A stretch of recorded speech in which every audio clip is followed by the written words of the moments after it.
नमस्कार दोस्तों, आप सुन रहे हैं रायगढ़ का अपना रेडियो स्टेशन रेडियो धूम 89.6 और मैं हूं आपकी दोस्त आरजे पिया जो लेकर आ गई है programme artist of the day. और आज हमारे स्टूडियो में मौजूद है बहुत ही यंग आर्टिस्ट जो कि फाइन आर्ट के फील्ड से बिलोंग करती है और बहुत ही अच्छी अच्छी पेंटिंग्स बनाती है। तो आज करेंगे ढेर सारी बातें राखी यादव से। राखी जी, स्वागत है आपका हमारे रेडियो धूम के स्टूडियो में। Thank you so much RJ पिया। राखी जी, आपसे ढेर सारी बातें करनी है, बहुत कुछ जानिए पेंटिंग्स के बारे में, पर सबसे पहले हम आपसे आपका परिचय जानना चाहेंगे, तो आप अपने बारे में हमें कुछ बताएं। जी, मेरा नाम राखी यादव है। मेरे पिताजी का नाम दिनेश यादव, मेरी माताजी का नाम नर्मदा यादव और मेरी एक बड़ी बहन है जिनका नाम है निहारिका यादव। आप छोटी हैं घर में? जी, मैं सबसे छोटी हूँ। अच्छा राखी जी, आप अपने स्कूल कॉलेज के बारे में हमें बताइए। आपकी स्कूलिंग कहाँ से हुई, आपकी कॉलेज की पढ़ाई कहाँ से हुई? जी, मैंने स्कूल महर्षि विद्या मंदिर, जो कि बोरदादर रायगढ़ में ही है स्कूल, वहाँ से मैंने 12th पढ़ा है। उसके बाद मैं रायगढ़ में ही पालूराम धनानिया वाणिज्य एवं कला महाविद्यालय, वहाँ से मैं भी कॉलेज कर रही हूँ। मैं BA LLB कर रही हूँ फ़िलहाल। अरे वाह, LLB कर रहे हैं जी। चलिए चर्चा को आगे बढ़ाते हैं और मैं आपसे ये पूछना चाहूँगी कि पेंटिंग के लिए आप इंस्पायर कहाँ से हुई? मतलब आपको कैसे पता चला कि मुझे पेंटिंग ही करना है? वैसे तो मैं पेंटिंग्स बचपन से बना रही हूँ, स्कूल टाइम से चालू है मेरा पेंटिंग।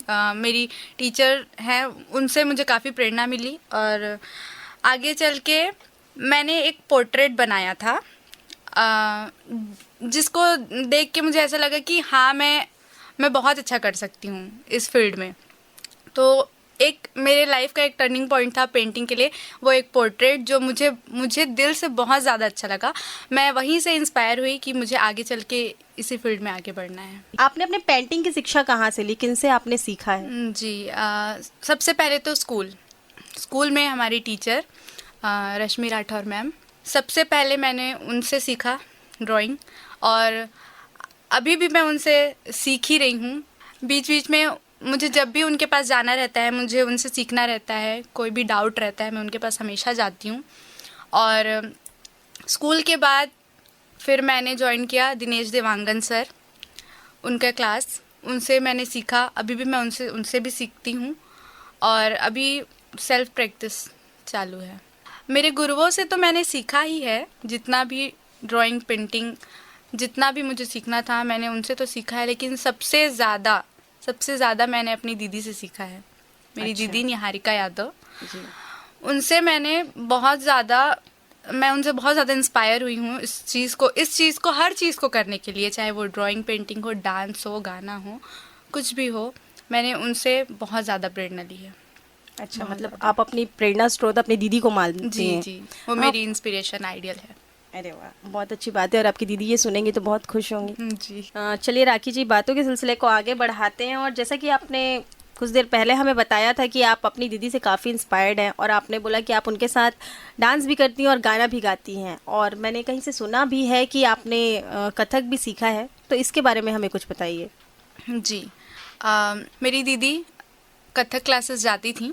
हमारे राजापारा में ही स्थित वैष्णव संगीत महाविद्यालय है और मेरी दीदी बचपन से ही वहाँ जाती थी और अभी भी वहाँ से जुड़ी हुई हैं और मैं भी उनका देखा देखी, मुझे भी कथक में बहुत इंटरेस्ट आने लगा, तो मैंने भी वहाँ की क्लासेस ज्वाइन की और मैंने 6 साल कथक सीखा है श्री शरद वैष्णव जी सर के पास, और मैंने 12th के बाद अपना नित्य प्रभाकर सीनियर डिप्लोमा कंप्लीट किया है।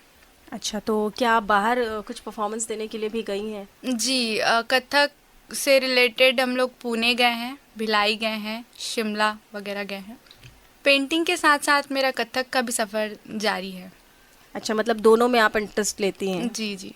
तो जब आप बचपन से कथक सीख रही हैं, तो मतलब डांस में आपका जैसे रुझान है, तो फिर पेंटिंग्स की तरफ अचानक से आपका रुझान कैसे हुआ? पेंटिंग और कथक मेरा शुरू से रहा है और जैसा कि मैंने बताया कि कथक का भी सफ़र चालू है और पेंटिंग का भी चालू है। मैंने आपको बताया भी इससे पहले कि एक पोर्ट्रेट बनाने के बाद और अपने टीचरों से इंस्पायर, अपनी दीदी से इंस्पायर होने के बाद मुझे पेंटिंग की तरफ कुछ ज़्यादा ही रुझान हो गया। तो आप इसलिए इसको कंटिन्यू लेके जी, चल जी, रही जी, हैं। चलिए, बहुत अच्छी बात है कि आप दोनों को लेकर साथ में चल रही हैं। पेंटिंग्स के बारे में हम आपसे और भी जानना चाहेंगे, जैसे कि किस तरह की पेंटिंग्स करना आपको पसंद है, क्या क्या होते हैं पेंटिंग्स में, ये सब हम आपसे जानना चाहेंगे। अभी फ़िलहाल तो मैं पोर्ट्रेट में ज़्यादा ध्यान दे रही हूँ। पोर्ट्रेट कहने का तात्पर्य है फेस ड्राइंग, है ना। हम लोग पोर्ट्रेट में फेस वगैरह बनाते हैं, इंसानों का, जानवर का, किसी का भी। और oil painting, water colour, oil pastel, pencil colour, pencil shading, ये सारी ड्राइंग्स अभी मैं कर रही हूँ।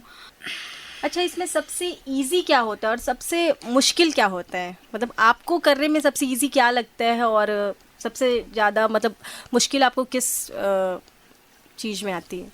सबसे इजी पेंसिल शेडिंग है मेरे हिसाब से, जी। और मुझे सबसे हार्ड पेंसिल कलर लगता है।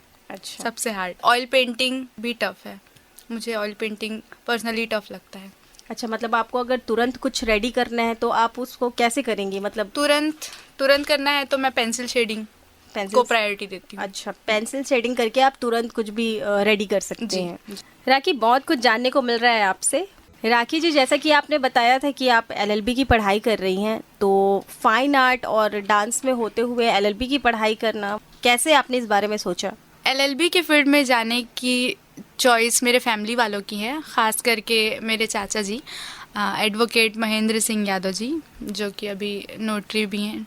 और उन्होंने मुझे ये सलाह दी कि तुम कथक और फाइन आर्ट्स के साथ साथ एलएलबी भी कर सकती हो। आगे चल के इसमें भी बहुत सारे ऑप्शंस हैं, लीगल एडवाइज़र, एडवोकेट, सिविल जज, बहुत सारे ऐसे चॉइसेस हैं। तो तुम अपने इस शौक़ को करते करते एलएलबी भी कर सकती हो। तो आप क्या करना चाहती हैं आगे, क्या बनना चाहती हैं आप? आगे चल के मैं एलएलबी अपना कंप्लीट करके एलएलएम करने की सोची हूँ, और एलएलबी के बाद मैं एआईबीई एग्ज़ाम देके एडवोकेट बन जाऊंगी। फिर मैं अपने चाचा जी का जो भी जितना एम्पायर उनका है एडवोकेसी के फील्ड में, उसे मैं आगे बढ़ाना चाहती हूँ, उनका काम संभालना चाहती हूँ, और ख़ुद का भी एक अच्छा नाम बनाना चाहती हूँ वकालत के फील्ड में। चलिए, बहुत अच्छी बात है, बहुत अच्छी सोच है आपकी, और आप खूब आगे जाएं। और साथ में आप पेंटिंग भी कंटिन्यू रखना चाहती जी हैं? जी जी। अपने फाइन आर्ट को अब छोड़ना नहीं चाहती? नहीं, वो मेरा शौक़ है और मैं उसे कभी ख़त्म नहीं करना चाहती। उसके साथ साथ मैं वकालत भी करना चाहती हूँ।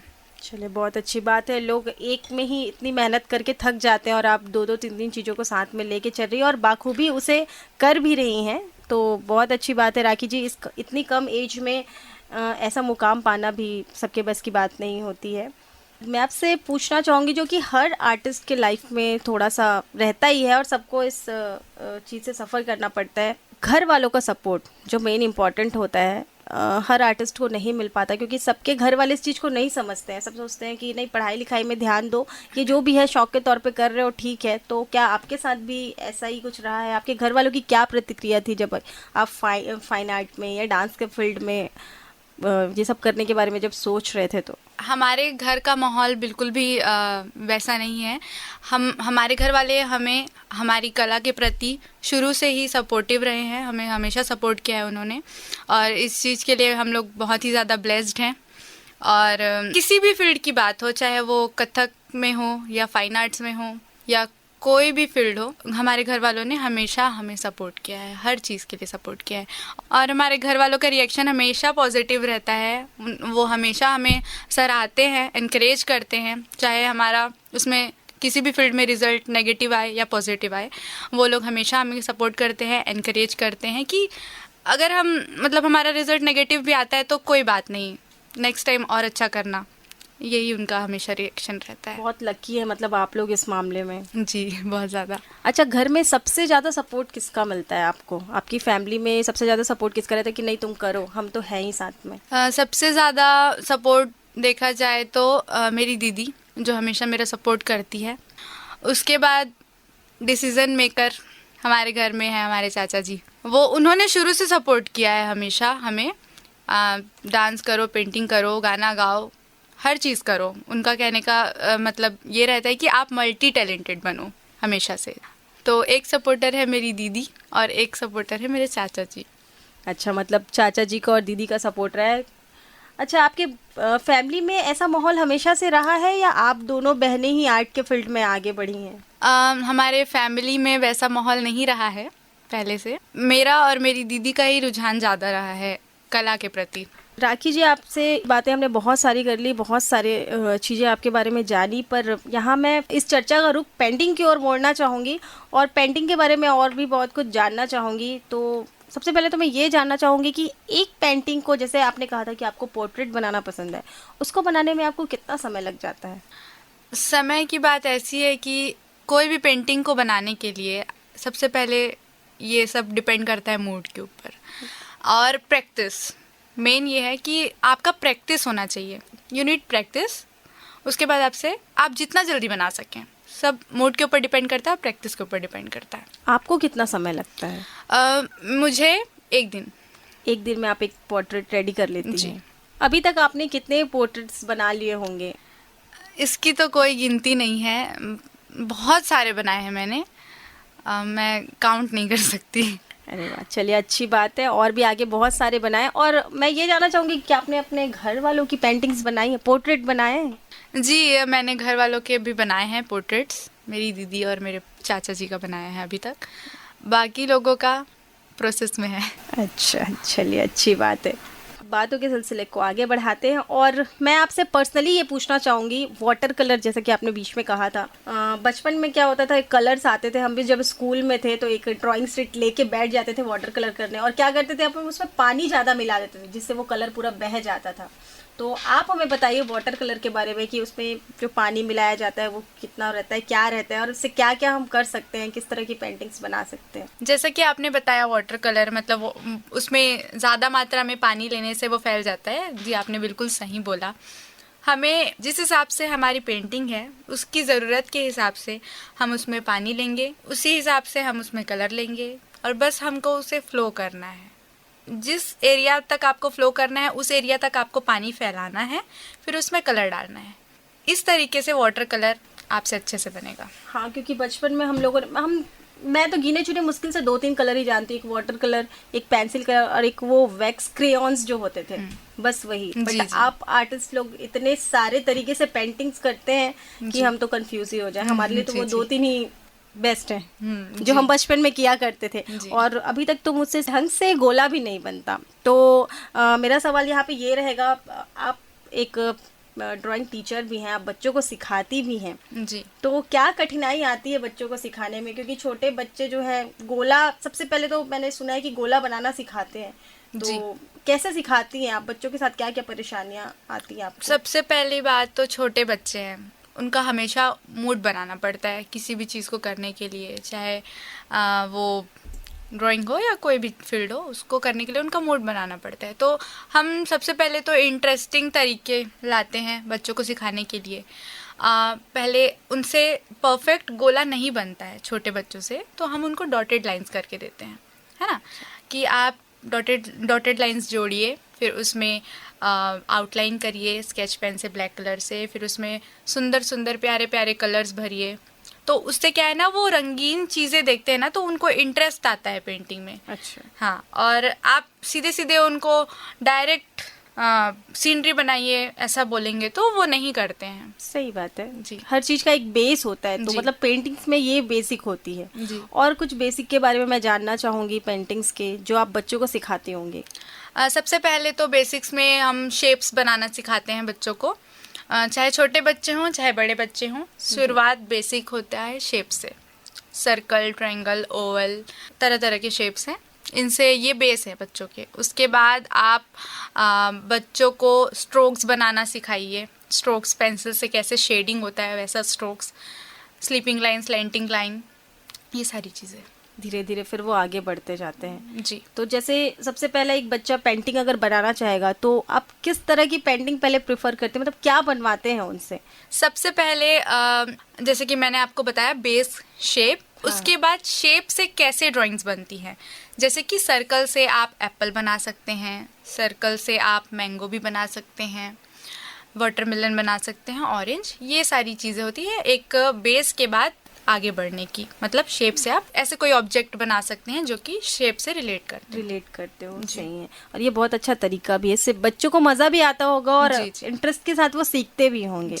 राखी जी, मैं आपसे ये भी जानना चाहूंगी कि ड्राइंग करने के लिए किस तरह की शीट को यूज किया जाता है। राखी जी, मैं आपसे ये पूछना चाहूंगी कि ड्राइंग करने के लिए किस तरह का शीट यूज़ किया जाता है, क्योंकि बचपन में हम लोग एक ड्राइंग बुक आती थी कोरी वाली, उसी पे ही बनाते थे, बट आप लोग बहुत तरह के शीट को यूज़ करते हैं, तो उसके बारे में मैं आपसे जानना चाहूँगी। अलग अलग पेंटिंग करने के लिए अलग अलग जीएसएम के पेपर आते हैं। जीएसएम का फुल फॉर्म है ग्राम्स पर स्क्वायर मीटर। अलग अलग जीएसएम कहने का मतलब है कम जीएसएम का आप यूज़ करेंगे तो आप उसमें पेंसिल शेडिंग बना सकते हैं, पेंसिल कलर बना सकते हैं, ऑयल पेस्टल बना सकते हैं, है ना। और थोड़ा ज़्यादा जीएसएम का पेपर आपको वाटर कलर के लिए यूज़ करना पड़ता है, क्योंकि वाटर कलर करने के लिए हमें पानी का यूज़ करना है। तो पानी से कम जीएसएम के पेपर गीले हो जाते हैं, उसमें अच्छे से कलर फ्लो नहीं हो पाता। और ऑयल पेंटिंग ये सब करने के लिए अलग कैनवास शीट आता है। तो बस यही सारी चीज़ें हैं जो कि हमें मतलब शीट्स के बारे में जाननी है चाहिए। अच्छा। अगर कोई इस फील्ड में आगे बढ़ना चाहे तो कहाँ से उसको शुरुआत करनी चाहिए? देखिए, शुरुआत तो इंसान पेंसिल से ही करता है ना, पेंसिल शेडिंग से ही करता है। उसके बाद धीरे धीरे पेंसिल कलर में पहुंचता है, फिर उसे जिस चीज़ में इंटरेस्ट है वो उस चीज़ में घुसे तो उसके लिए ज़्यादा बेहतर है ना। बाकी शुरुआत तो पेंसिल शेडिंग से ही होती है। अच्छा, मतलब पेंसिल शेडिंग स्ट्रांग होनी चाहिए, फिर आगे वो अपने हिसाब से फील्ड चूज कर सकता है। इसमें भी बहुत तरह तरह के पेंटिंग्स होते हैं, बहुत तरह तरह के फॉर्म्स होते हैं, बोलना चाहिए।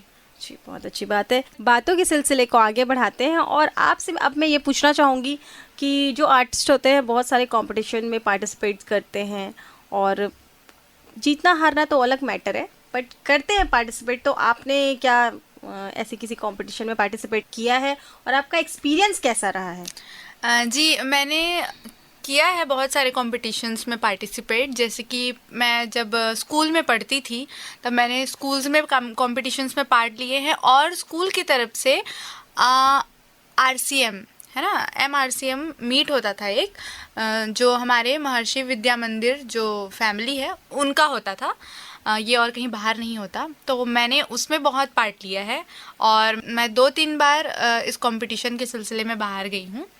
और उसके बाद रायगढ़ में बहुत सारे कॉम्पिटिशन्स होते हैं छोटे मोटे, मैंने उनमें भी पार्ट लिया है और फर्स्ट सेकंड रैंक लगा है। और एक हुआ था युवा महोत्सव जो कि राज्य स्तरीय लेवल पे लास्ट होता है, तो उसमें मैंने पार्ट लिया था। तो मैंने डिस्ट्रिक्ट लेवल पे फर्स्ट प्राइज़ हासिल किया था। और ज़्यादा मैं कॉम्पिटिशन्स में अब पार्ट नहीं ले पाती क्योंकि अब पढ़ाई भी ज़्यादा इम्पॉर्टेंट है मेरे लिए, इसलिए। अच्छा, मतलब पढ़ाई की वजह से आप ज़्यादा कंपटीशन में पार्टिसिपेट नहीं कर पाती। अच्छी बात है। और कई बार ऐसा होता है कि हमें हार का भी सामना करना पड़ता है, तो उस टाइम पे कैसी स्थिति हो जाती है, मनोस्थिति? कई बार हार का सामना करना पड़ता है और हम दुखी हो जाते हैं, तो उस समय आप कैसे अपने आप को फिर से स्टेबल करती हैं? ठीक है, हार जीत तो लगी रहती है, हार जीत तो जीवन का हिस्सा है, उतार चढ़ाव लगा रहता है। लेकिन जब जब मुझे ऐसा फेस करने को मिला, जब मेरा रैंक नहीं लगा, तो हाँ, मन थोड़ा उदास होता है, लेकिन उससे हमें आगे सीख भी मिलती है कि हाँ, हमें और अच्छा करना है। जो हमसे बेहतर करते हैं हमें उनसे कुछ सीखने को मिलता है। तो इसी तरीके से हम मन को तसल्ली देकर और अच्छा मेहनत करते हैं। चलिए, बहुत अच्छी बात कही है आपने। राखी जी, मैंने सुना है कि फाइन आर्ट्स में भी एग्ज़ाम्स होते हैं, तो उसके बारे में कुछ मैं जानना चाहूँगी। जी, आप बिल्कुल इसमें करियर बना सकते हैं अपना। जैसे कि डिप्लोमा कोर्सेज भी होते हैं और डिग्री, जैसे कि आप BFA, MFA, PhD सब कर सकते हैं इस सब चीज़ों में। और डिप्लोमा कोर्सेज होते हैं, अब अलग अलग इंस्टीट्यूट्स हैं। मैंने जिससे किया है वो प्रयाग संगीत समिति और प्राचीन कला केंद्र, प्रयाग इलाहाबाद का है और प्राचीन कला केंद्र चंडीगढ़ का है। तो मैंने यहाँ से डिप्लोमा कोर्सेज किए हैं, जिसे हम चित्र विशारद कहते हैं, जो कि सीनियर डिप्लोमा होता है। और अभी आगे मैं भास्कर कर रही हूँ, चित्र विशारद से एक लेवल अप। अच्छा, बीएफए और एमएफए करने के लिए हमें किसी यूनिवर्सिटी में? जी, वो बीएफए बैचलर्स डिग्री है, बैचलर इन फाइन आर्ट्स, और MFA masters in fine arts है। तो आपको उसके लिए किसी यूनिवर्सिटी में दाखिला लेना पड़ेगा। अच्छा, बहुत अच्छी बात बताई, और आशा करती हूँ हमारे श्रोताओं को ये चीज़ पसंद आई होगी, और जो हमें सुन रहे होंगे और इस फील्ड में इंटरेस्ट ले रहे होंगे, उनको आपसे बहुत कुछ सीखने को मिला होगा। आपसे बात करके हमें भी बहुत अच्छा लगा।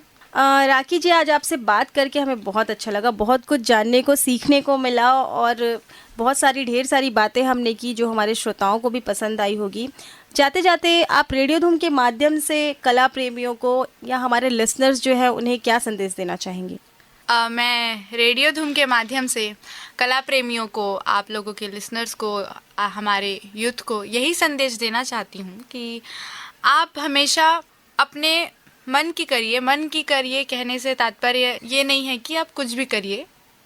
आपकी जो इंटरेस्ट की चीज़ है, जिसमें आपको करियर बनाना है, आप जिसमें करियर बना सकते हैं, उसी चीज़ को करिए, और बहुत मेहनत, बहुत लगन से करिए, ताकि आपका भी नाम रोशन हो, आपके माँ बाप का भी नाम रोशन हो। रेडियो धूम के माध्यम से मैं आपके श्रोताओं को, हमारे यूथ को और कला प्रेमियों को बस यही संदेश देना चाहूँगी कि अपने कला के प्रति आप समर्पित रहें, आप अपने कला के प्रति लगन से काम करें, मेहनत करें, और जीवन में बहुत आगे जाएं, और सिर्फ अपने मन का करें।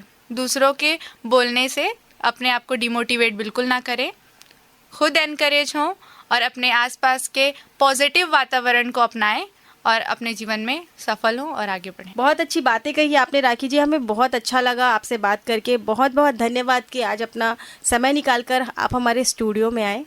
मुझे भी बहुत अच्छा लगा रेडियो धूम में आकर आप लोगों से बात कर मेरी बातों को आप लोगों के ज़रिए लोगों तक पहुंचा के मुझे भी बहुत अच्छा लगा। धन्यवाद मुझे यहाँ बुलाने के लिए आरजे पिया, थैंक यू सो मच। दोस्तों, आप सुन रहे थे programme artist of the day, और आज की कलाकार थी राखी यादव।